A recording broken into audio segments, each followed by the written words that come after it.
সুপ্রিয় দর্শক, ভিওডি বাংলার নিয়মিত আয়োজন নিউজ ন্যারেটিভে আপনাদের স্বাগত জানাচ্ছি। আমি মঞ্জুর মিলন। আপনারা জানেন, এই নিউজ ন্যারেটিভ আমরা আয়োজন করে থাকি সমসাময়িক বিষয়গুলো নিয়ে। আমাদের সাথে এই সমসাময়িক বিষয় নিয়ে আলোচনা করতে স্টুডিওতে উপস্থিত আছেন ছাত্রদলের সাবেক সাধারণ সম্পাদক এবং ফ্যাসিবাদ বিরোধী ছাত্র ঐক্যের মুখপাত্র সাইদ মাহমুদ জুয়েল। সাইদ মাহমুদ জুয়েল, ভিওডি বাংলার স্টুডিওতে আপনাকে স্বাগত জানাচ্ছি। ধন্যবাদ আপনাকে, শুভেচ্ছা জানাচ্ছি ভিওডি বাংলা সকল দর্শক শ্রোতাকে। আমরা আলোচনায় চলে যাচ্ছি।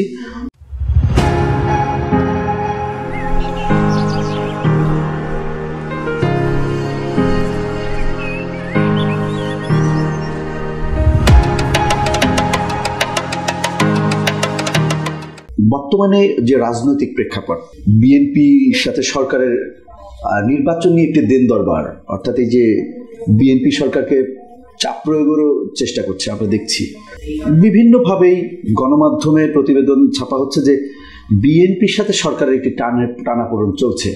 আমরা জানি যে বিএনপির নেতৃবৃন্দ বিভিন্ন সময় বলছেন যে এই সরকার আমাদেরই সরকার, আমরা এই সরকারকে সহযোগিতা করতে চাচ্ছি। আসলে তাহলে এই নির্বাচন নিয়ে কোনো সমস্যা হবে না? সরকারের পক্ষ থেকে বলা হচ্ছে বারবার, ডক্টর ইউনূস বারবার বলছেন যে নির্বাচন কবে হবে এ নিয়ে আসলে কোথাও সমস্যা নেই। এর আগে আমরা আন্তর্জাতিক মিডিয়ায় বলেছেন প্রধান উপদেষ্টা ডক্টর ইউনূস। তাহলে বিএনপির সাথে নির্বাচন নিয়ে ঐক্যমত্য পৌঁছাতে পারছে না সরকার। আসলে এই সমস্যাটা কোথায়? আসলে কি মনে হচ্ছে আপনার? দেখুন, সেই সংকটটা বর্তমানে নয়, বিএনপির দীর্ঘ সংগ্রামই হলো গণমানুষের ভোটাধিকার ফিরিয়ে দেওয়ার সংগ্রাম।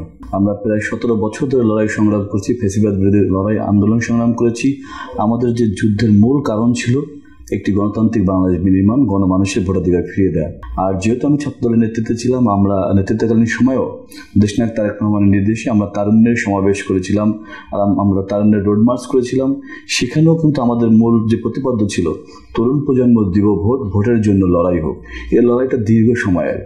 সুতরাং আমরা বর্তমান সরকারের সাথে আমাদের টানাপোড়েন বিষয়টা এমন নয়, বিষয়টা হলো গণতন্ত্রের টানাপোড়েন। গণতন্ত্রের যে আকাঙ্ক্ষা, গণতন্ত্রের যে চাহিদা, গণমানুষের যে চাহিদা, সেই চাহিদা বাস্তবায়ন করার জন্য জাতীয়তাবাদী শক্তি তথা জাতীয়তাবাদী দল বিএনপি সর্বদা সচেষ্ট থাকে।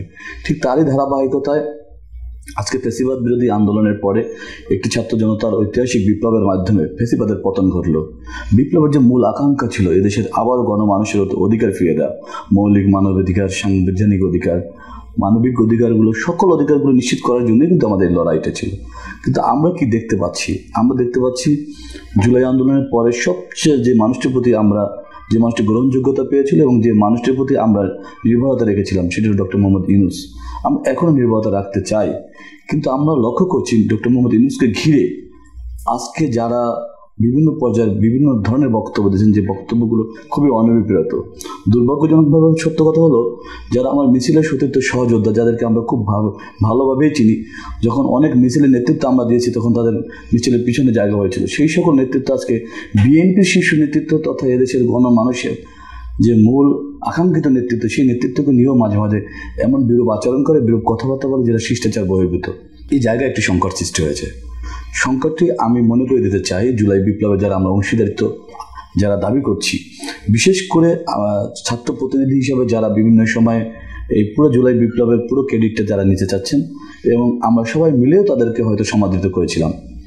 কিন্তু দুর্ভাগ্যজনকভাবে সত্য কথা হলো, জুলাই বিপ্লবের সময় যেমন আমরা কোনো রাজনৈতিক শক্তি, কোনো প্রকার কোনো শক্তির বিভাজন দেখিনি, বরং তারা যখন আন্দোলনে এক পর্যায়ে ব্যর্থ হলো তখন কিন্তু তারা রাজনৈতিক শক্তিকে আহ্বান জানিয়েছিলেন। যদিও তার আগেই এই আন্দোলনের শুরুতেই দেশনায়ক তারেক রহমানের নেতৃত্বে জাতীয়তাবাদী শক্তি তথা জাতীয়তাবাদী ছাত্রদল মাঠে ছিল, শুধু তাদের সাংগঠনিক পরিচয় ছিল না। কারণ আমরা জানি, যখনই জাতীয়তাবাদী ছাত্রদল কিংবা জাতীয়তাবাদী শক্তি মাঠে তাদের নিজস্ব পরিচয় আসবে, তখনই ফ্যাসিবাদীরা সোচ্চার হয়ে যাবে। ফ্যাসিবাদীরা মনে করবে যে এই আন্দোলন নিশ্চয়ই বাস্তবায়িত হবে। সে কারণে তাদের সেখানে গুলি বর্ষণ থেকে শুরু করে সেই আন্দোলন নস্যাৎ করার সকল ধরনের ষড়যন্ত্র, সকল ধরনের পরিকল্পনা ফ্যাসিবাদীদের থাকে। যে কারণে আমরা আমাদের শিক্ষার্থী ভাই বোনদেরকে সামনে দিয়ে এই আন্দোলনে আমরা সামিল হয়েছিলাম। কারণ আমরা বিশ্বাস রাখতাম ফ্যাসিবাদের পতন হলে মূলত আন্তরিক যে সন্তুষ্টি সেটা আমাদের হবে। কারণ এই ফ্যাসিবাদের বিরুদ্ধে গত 15 বছরের নেতৃত্ব দিয়েছে বিএনপি। ফ্যাসিবাদ বিরুদ্ধে যত আন্দোলন, যত সংগ্রাম, যত বিপ্লব, তার সফলভাবে নেতৃত্ব দিয়েছেন দেশনায়ক তারেক রহমানের নেতৃত্বে বিএনপি। সুতরাং ফ্যাসিবাদের পতন হওয়াই ছিল আমাদের জন্য আকাঙ্ক্ষিত, কোনো ক্রেডিবিলিটি নেওয়ার জন্য না। কিন্তু আমি যে আহ্বানটি আজকে এখানে জানাতে চাই সেটি হলো, জুলাই বিপ্লবের ক্রেডিবিলিটি আপনারা নিচ্ছেন, আমরা কিন্তু সেখানে অংশীদারিত্বও চাচ্ছি না। কিন্তু আপনি ভুলে গেলে চলবে না, ছাত্রদল হলো এমন একটি সংগঠন যা এই জুলাই বিপ্লবও সর্বোচ্চ সংখ্যক নেতাকর্মী শহীদ হয়েছেন, সর্বোচ্চ সংখ্যক নেতাকর্মী আহত হয়েছেন। আমরা আমাদের শহীদ সহযোদ্ধাদের পাশে থেকে, আহত সহযোদ্ধাদের পাশে থেকে, শহীদ সহযোদ্ধাদের পরিবারের পাশে থেকে, আহত সহযোদ্ধাদের পাশে থেকে, পাশাপাশি যারা সাধারণ শিক্ষার্থী আহত হয়েছে তাদেরও কিন্তু খোঁজখবর নিচ্ছি। কিন্তু এই খোঁজখবরটি নেয়ার যাদের প্রধান কাজ ছিল তারা হলো এই বৈষম্য বিরোধী আন্দোলন বলেন কিংবা এই ছাত্র জনতা বিপ্লবের যারা প্রধান ক্রেডিট নিচ্ছে তাদের, এবং তাদের ঘোষণাটা এমনই ছিল, কিন্তু দুর্ভাগ্যজনকভাবে সেটা আমরা দেখছি না। আমি মনে করি এই অংশের নেতৃত্বে যদি তখন আমি থাকতাম, আমি নিঃসন্দেহে প্রথমত আমার কাজ ছিল আমার সতীর্থ সহযোদ্ধা যারা শহীদ হয়েছে তাদের পরিবারের পাশে দাঁড়ানো, সর্বাত্মক সহযোগিতা করা। দ্বিতীয় কাজটি হলো যারা হাসপাতালে আজও চিকিৎসার অভাবে নানান বিষেধাগার করছেন, নানান আকুতি জানাচ্ছেন, তাদের পাশে থেকে তাদের সর্বাত্মক চিকিৎসা ব্যবস্থা করা। সেটা না করে আমরা একটি রাজনৈতিক দল করলাম। আমরা একটি রাজনৈতিক দল করে এখনো নিবন্ধিত হওয়ার আগেই বাংলাদেশের সর্ববৃহৎ যে দলটি, সর্ববৃহৎ এবং জনপ্রিয় যে দলটি বাংলাদেশ জাতীয়তাবাদী দল বিএনপি, তাকে নিয়েও কিন্তু আমরা বিরূপ কথাবার্তা বলতে কিন্তু দ্বিধাগ্রস্ত হচ্ছি না। সেইখানে আমি খুব শঙ্কিত যে আরেকটা সংকট ঘনীভূত হচ্ছে কিনা। যদি সংকট ঘনীভূত হয় এর দায় কিন্তু এই তথাকথিত মহান নেতাদের নিতে হবে। কিন্তু একটি বিষয় আপনি উল্লেখ করেছেন যে এর আগে বিভাজন ছিল না, 5 আগস্টের আগে বিভাজন ছিল না। পরবর্তীতে আপনি আরেকটি কথা উল্লেখ করেছেন যে আমরা ক্রেডিট নিতে চাচ্ছি না। তো সব কিছু মিলিয়ে আমার মনে হয় যে 5 আগস্টের পরে কি এই ক্রেডিট নেওয়া না নেওয়া এইসব বিষয়গুলো নিয়ে কি আসলে বিভাজন সৃষ্টি হয়েছে? আপনার কি মনে হয়?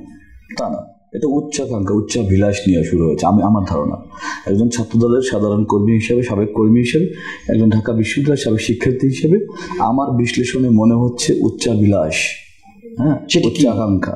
সেটি হলো একটি রাজনৈতিক দল ইতিমধ্যে গঠিত হয়েছে। রাজনৈতিক দল গঠন করা নিশ্চয়ই আমাদের ক্ষমতায় যেতে চাচ্ছে এরকম আমি ক্লিয়ার করে দিচ্ছি। একটি রাজনৈতিক দল গঠন করার অধিকার নিশ্চয়ই সবার আছে, কিন্তু কোন প্রেক্ষাপটে, কোন ঘটনার পরপরই রাজনৈতিক দল গঠন করা, এটা সাধারণ শিক্ষার্থীদের মতামতকে উপেক্ষা করে কিনা সেগুলো বিবেচনা করা দরকার ছিল। কারণ যাদের ডাকে জুলাইয়ের আন্দোলনে আমরা দেখেছি লক্ষ লক্ষ সাধারণ শিক্ষার্থী সহ গণমানুষ সমবেত হয়েছে তাদের ভাষায়। তো তাদের ডাকে আজকে যখন নির্বাচন কমিশন ঘেরাও দেওয়া হলো, আমরা দেখেছি শতাধিক লোক হয়নি। তো আপনাদেরকে বুঝতে হবে মানুষের আকাঙ্ক্ষা, গণভিত্তি না থাকলে কোনো রাজনৈতিক শক্তি দাঁড়াইতে পারে না।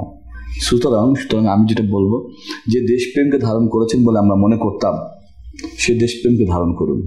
সে দেশপ্রেমকে ধারণ করলে আপনার সমাদৃত হবে। নিশ্চয়ই একদিনে বাংলাদেশের নেতৃত্ব দেওয়ার যোগ্যতা আপনাদেরকেও আল্লাহ দিতে পারে, অর্জন করতে পারেন। তো সেজন্য আগে গণভিত্তি তৈরি করুন, জনমত তৈরি করুন।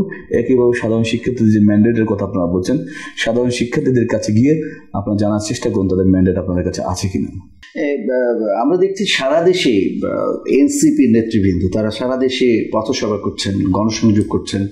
তারা একদিকে বলছে নির্বাচন পিছিয়ে দেয়া হোক, সংস্কার আগে, বিচার আগে, আবার অন্যদিকে তারা গণসংযোগ করছে। এবং অনেকটা ভোটের মতোই, ভোটের আগে যে গণসংযোগগুলো করা হয়, পথসভা, তারপরে মানুষের কাছে কাছে যে বলা যে আমরা একটা পরিবর্তন চাচ্ছি, পরিবর্তনের পক্ষে। আমরা জানি বিএনপিও তো একটি পরিবর্তন চায় এবং সেই লক্ষ্যেই বিএনপি 31 দফা দিয়েছিল। তো আসলে কি মনে হয় আপনার বিষয়গুলো, যে আসলে এনসিপি আসলে কি চায়? আপনি যেটা বলছেন জনসংযোগ, যেটাকে বলছেন, আসলে জনসংযোগের যে উপস্থিতি আপনি লক্ষ্য করবেন, ওখান থেকে ওনাদের একটা শিক্ষণীয় ব্যাপার আছে বলে আমি মনে করি। একইভাবে ওনারা আসলে হয়তো খুব সংক্ষিপ্ত সময় অনেক বড় নেতা হয়েছেন, বাংলাদেশে অনেক বড় আন্দোলনের নেতৃত্ব দেওয়ার সুযোগ ওনাদেরকে আল্লাহ সুবহানাহু ওয়া তাআলা দিয়েছেন। সেজন্য হয়তো ওনাদের এই অনভিজ্ঞতার কারণে ওরা হয়তো বুঝতেছেন না, কারণ ওনাদের দীর্ঘ রাজনৈতিক করার অভিজ্ঞতা নেই। কখন একটি রাজনৈতিক দল গঠন করা যায় এবং রাজনৈতিক দল গণমত ভিত্তিক কী হতে হয়, সেই জায়গাটা আমি অভাব লক্ষ্য করছি। আর যেটি বললেন, এটা একটা দ্বিচারিতা। গণসংযোগও করবেন, রাজনৈতিক জনমত তৈরি করার চেষ্টা করবেন, আবার একইভাবে নির্বাচন সংস্কারের আগে নয়। দেখেন বিএনপি কিন্তু সর্বদা একটা সংস্কার চাওয়া দল, সংস্কার বাস্তবায়ন করা দল। কেননা ভিশন 2030 আমাদের দেশনেত্রী বেগম খালেদা জিয়া যখন ঘোষণা করেন, সেটি একটি সংস্কার প্রস্তাবনা। বাংলাদেশের যে বিরাজমান রাজনৈতিক পরিস্থিতি বা যে সাংবিধানিক কাঠামো কিংবা পরিচালনার যে কাঠামো, সেই কাঠামো পরিবর্তনের জন্য কিন্তু ভিশন 2030 দেওয়া হয়েছিল। একইভাবে দেশনায়ক তারেক রহমান তখন 27 দফা ঘোষণা করেছিলেন। 2022 সালে। তো 27 দফা ঘোষণায় ওখানেও কিন্তু একটা সংস্কার প্রস্তাব। এটা এখন কি নামে দিয়েছেন সেজন্য যদি আপনি মনে করেন যে এটা সংস্কার প্রস্তাব না, তাহলে আমি মনে করি ভাষা বোঝার দুর্বোধ্যতা আমাদের রয়েছে। আরেকটি জিনিস খেয়াল করেন, এরপর যখন গণতন্ত্র মনা দলগুলোর সাথে বিএনপি আলোচনার ভিত্তিতে দেশনায়ক তারেক রহমান 31 দফা রাষ্ট্র কাঠামো মেরামতের যে 31 দফা ঘোষণা করেছেন, সেই 31 দফাও কিন্তু সংস্কার প্রস্তাবনা। এখন বিষয়টি হলো দেশনায়ক তারেক রহমান এবং বিএনপি তাদের 3 বারের অভিজ্ঞতা রয়েছে রাষ্ট্র পরিচালনার দায়িত্ব পালন করার। যে সংস্কার প্রস্তাবনা আর আগন্তুককেও স্ট্রেঞ্জারকেও তার সংস্কার প্রস্তাবনা এক হবে না, কিন্তু অন্তর্নিহিত অর্থগুলো আমাদের বুঝতে হবে। দেশনায়ক তারেক রহমান তথা বিএনপি এবং সমমনা দলের যে রাষ্ট্র কাঠামো মেরামতের যে 31 দফা, এই 31 দফার ভিতরেই আপনি লক্ষ্য করবেন যেই সংস্কার প্রস্তাবনাগুলো এখন বিরাজমান কাঠামোতে যারা দিচ্ছেন তাদের সকল কিছুই কিন্তু ওখানে রয়েছে। হয়তো ভাষা ব্যবহারের হয়তো পার্থক্য রয়েছে, ভাষার শব্দের ভিন্নতা রয়েছে, কিন্তু এটার যে অন্তর্নিহিত যে অর্থ যে সেটা কিন্তু 31 দফায় রয়েছে। আর সংস্কারের পক্ষে থাকাটা বিএনপি যদি খুবই স্বাভাবিক, কারণ আমরা একটা প্রগতিশীল রাজনৈতিক দল। আমাদের প্রতিষ্ঠাতা জাতীয়তাবাদী দলের প্রতিষ্ঠাতা শহীদ রাষ্ট্রপতি জিয়াউর রহমান এই বাংলাদেশে এসে বহুদলীয় গণতন্ত্রের প্রবর্তন করেছেন, এটা একটা সংস্কার, এটা একটা প্রগতির ধারা। তিনি এসে সকল ধর্ম বর্ণ জাতি গোষ্ঠী নির্বিশেষে শুধুমাত্র বাংলাদেশি ভূখণ্ডে বসবাসকারী যারা রয়েছেন তাদের বাংলাদেশি হিসেবে পরিচয় দিয়েছেন, এটা একটি সংস্কার। কারণ তার আগে আমরা দেখেছি বাঙালি থেকে বাংলাদেশি, এটা তো একটা নিঃসন্দেহে স্বাধীন সার্বভৌম বাংলাদেশের জন্য একটি বড় পরিচয়, বড় সংস্কার। তো সংস্কার আমাদেরকে বুঝতে হবে, সংস্কার আমাদেরকে ধারণ করতে হবে। আর সংস্কার এবং নির্বাচন কখনোই কন্ট্রাডিক্ট করে না। সংস্কার একটা চলমান প্রক্রিয়া, সংস্কার এবং নির্বাচনও কন্ট্রাডিক্ট করে না, কারণ সংস্কার নির্বাচনের প্রয়োজনে কিছু সংস্কার দরকার হয়, সেই সংস্কারগুলো করেন না। আমি যতদূর জানি রাজনৈতিক দলগুলো আপনার বর্তমান সরকার যে সংস্কার প্রস্তাবনা দিয়েছে তার ভিতরে 122টি জায়গায় তারা কিন্তু ঐক্যমত হয়েছে। তো একটু কি বাস্তবের মতো দেখেছি আমরা না এখন পর্যন্ত। সংস্কারের কথা বলে শুধুমাত্র এভাবে টাইম কিল না করে আলটিমেটলি জনভিত্তি তৈরি করার চেষ্টাও করেও লাভ হবে না, কারণ গণমানুষ সচেতন, গণমানুষ লড়াই সংগ্রাম করে তো বাংলাদেশে যেভাবে বাংলাদেশ স্বাধীনতা অর্জন করেছে, একইভাবে 90-এর যে গণ অভ্যুত্থান সেটি করেছে, একইভাবে 24-এর ছাত্র জনতার অভ্যুত্থানে মানুষগুলো সেই চেতনা নিয়েই করেছে। সুতরাং একটি বিষয় আমি উল্লেখ করতে চাই, সেটি হলো যে বিএনপির সাথে এনসিপির এমনকি সরকারের সাথে বিএনপির যে বিরোধ দেখা যাচ্ছে কিংবা কাদা ছোড়াছড়ি যদি বলি, বিভিন্ন মন্তব্য, পাল্টা মন্তব্য, আসলে এর আড়ালে অন্য কিছু আছে কিনা? এটা কি বিএনপি এবং এনসিপির পলিটিক্যাল ডিপ্লোমেসি কিনা? কেননা গত পরশু এবি পার্টির একজন নেতা, তিনি নাম বলবো না আমি, তিনি বলেছেন যে ভেতরে ভেতরে বিএনপি এবং এনসিপি আসন ভাগাভাগি করছে। আসলে তাহলে আমরা কি বুঝবো? উনি জামাতকেও বলেছেন, বিএনপি জামাত এবং বিএনপি জামাত, হ্যাঁ এনসিপি, হ্যাঁ আপনি নাম বলার সুযোগ আছে, কারণ উনি তো এবি পার্টির যে মঞ্জু ভাই উনি প্রকাশ্যেই বলেছেন, মিডিয়ার মাধ্যমে বলেছেন। কিন্তু কথা হলো বিএনপি কিন্তু সবাইকে আহ্বান জানায়, যখনই বাংলাদেশের সংকট আছে, জাতীয় সংকট আছে, বিএনপি কিন্তু সংকট সমাধানের জন্য সবাইকে আহ্বান জানায়।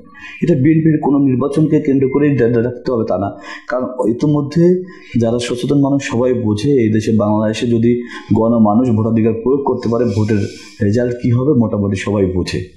তারপরও বিএনপির সাথে যদি এনসিপি কিংবা জামাতের এই আলোচনা হয়, এটা বিএনপির ঔদার্য বলে আমি মনে করি। যদি আমি বিএনপির বাইরে গিয়ে বলি, আমি মনে করি বিএনপির এই মুহূর্তে কোনো প্রয়োজনীয়তা ছিল না, কারণ বিএনপি এদেশে গণভিত্তি আছে, বিএনপি এদেশের সংখ্যাগরিষ্ঠ মানুষের জনমত নিয়েই বিএনপি এককভাবে নির্বাচন বলেন আর রাষ্ট্র পরিচালনা করেন, সেই সক্ষমতা বিএনপির রয়েছে। তারপরে যদি করে থাকে নিশ্চয়ই এটা বিএনপির মহানুভবতা এবং ঔদার্য। আর আমি একজন রাজনৈতিক কর্মী হিসেবে আমি যেটা বলি, আর ওনারা আমার ছেনাসপদ অনুজ, যারা ঢাকা বিশ্ববিদ্যালয়ের অনুজ, গত এই পুরো ফ্যাসিবাদ বিরোধী আন্দোলনের একটি অভিজ্ঞতা রয়েছে, বিটার এক্সপিরিয়েন্স রয়েছে। ওনারা হয়তো সংক্ষিপ্ত সময় একটা বিপ্লব করেছেন, কিন্তু বিপ্লবের মর্মমূলে একটা সংগ্রাম থাকে।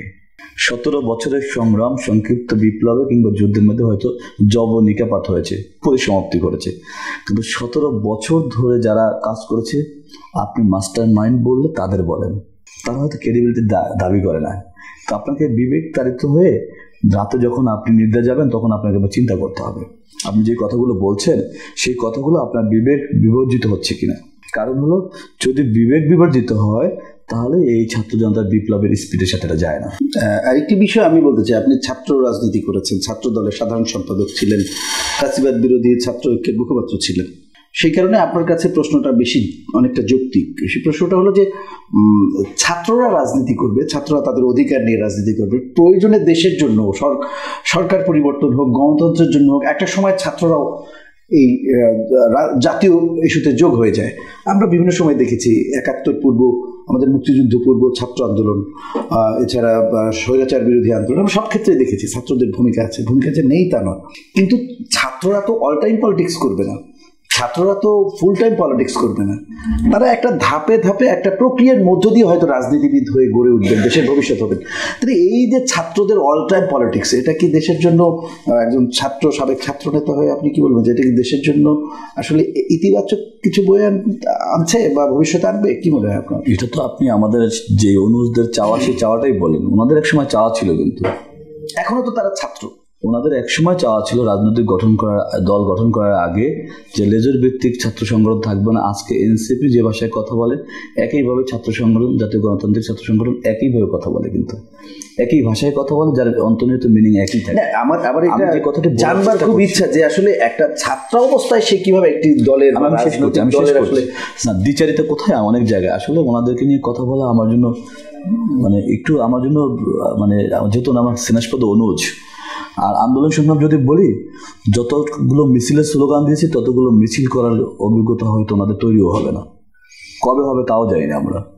তো আজকে তো রাষ্ট্র পরিচালনা আমরা নানানভাবে করেছি, ছাত্র প্রতিনিধি উপদেষ্টাও রয়েছেন। আসলে ছাত্র প্রতিনিধি উপদেষ্টা আপনার ছাত্রদের ম্যান্ডেট নিয়ে হয়েছেন কিনা এটা বুঝতে হবে। কিন্তু ছাত্র প্রতিনিধি আপনারা আর আমরা কি ছিলাম? আমি যখন ফেসিবাদ বিরোধী ছাত্রকে গড়ে তুলি 15টি ছাত্র সংগঠন নিয়ে, ক্রিয়াশীল ছাত্র সংগঠন নিয়ে, যাদের এক একজন নেতার কর্মী ওনারা, তো ওনাদের সেই নেতারা আজকেও কিন্তু জনপ্রতিনিধি হবে কিংবা কোনো একটি জায়গায়, রাষ্ট্রের সাংবিধানিক জায়গায় যেতে হবে, এই মানসিকতা নিয়ে তারা পলিটিক্স করছে না। তারা শুধু দেশপ্রেমকে ধারণ করে ফেসিবাদ বিরোধী ছাত্রকে ওই সময়ের নেতারা আজও কিন্তু বিভিন্ন সংগঠনের সাথে আছে, শুধুমাত্র দেশপ্রেমকেই ধারণ করে, দেশটাকেই ধারণ করে। আমরা যাদেরকে মহান নেতা মনে করেছিলাম এবং আমরা আশান্বিত হয়েছিলাম জাতি হয়তো বড় রাজনৈতিক দলগুলোর পাশাপাশি আরও একটি প্রগতিশীল অংশ পেয়েছে, যে অংশটা হয়তো এই দেশ যাতে বিপদগামী না হয়, বারবার তারা হয়তো দাঁড়িয়ে যাবে। কিন্তু তারা যখন দেশ পরিচালনার অংশ হতে চায়, দেশকে গাইড করার অংশ হতে চায় না, কারণ এইটা হলো একটা মোহ। এই মোহটা এত দ্রুত তৈরি হবে, এটা দুর্ভাগ্যজনক।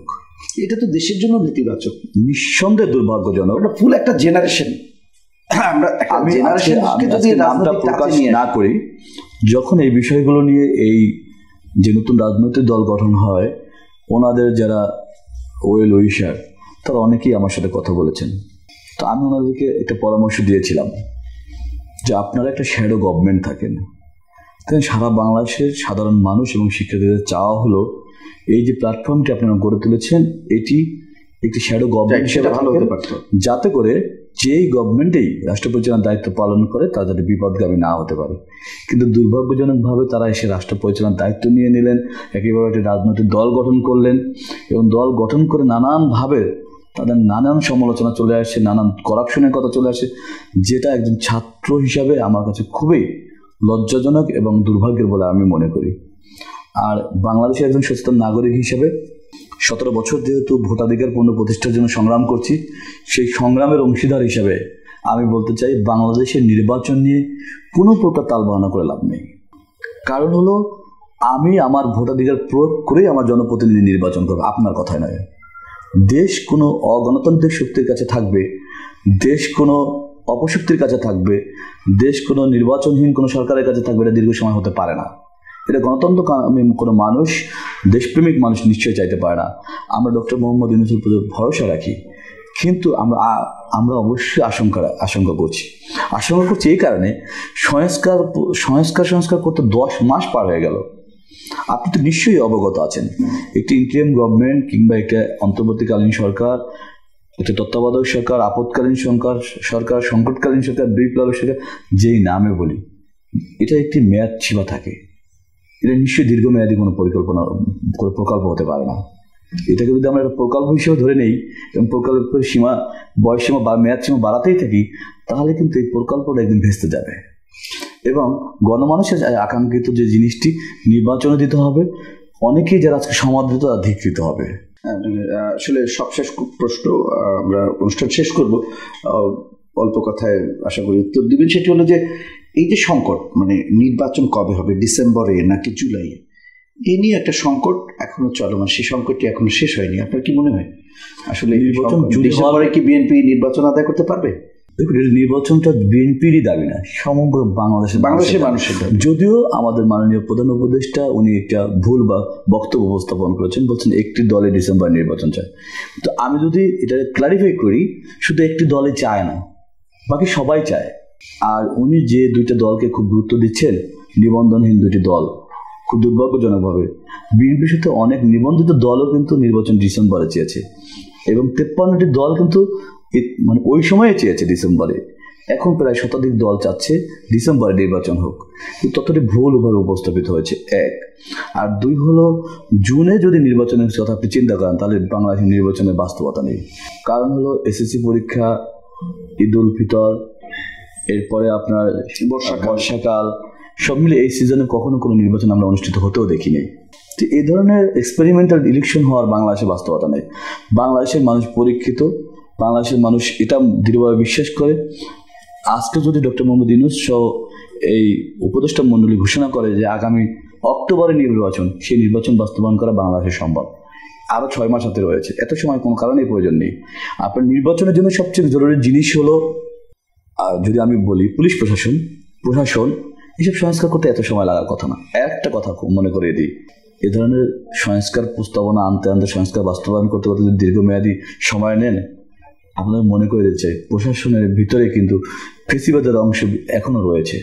এবং যদি আপনি জাতীয়তাবাদের শক্তি, দেশপ্রেমিক শক্তিকে উপেক্ষা করতে চান, তারপরে যে শক্তিটি আপনি প্রশাসনে পাবেন সেটি হলো দেশবিরোধী শক্তি, ফেসিবাদের দোসর। এখন আপনারা যদি দেশপ্রেমিক হন, আপনাদেরকে ভাবতে হবে আপনি কি এই দেশপ্রেমিক শক্তির সাথে থাকবেন, নাকি বিরাজমান যে ফেসিবাদের দোসর রয়েছে তাদেরকে সাথে নিয়ে দীর্ঘ সময় চলবেন। আপনি সংস্কার করার কথা বলতেছেন, আপনি সেই ফেসিবাদেরই তো সংস্কার করছেন না। কোন সংস্কারের কথা বলছেন আপনি? সংস্কার তো বাংলাদেশের মানুষের প্রয়োজন হতে হবে। বাংলাদেশের মানুষ একটি নির্বাচিত সরকার দেখতে চায়।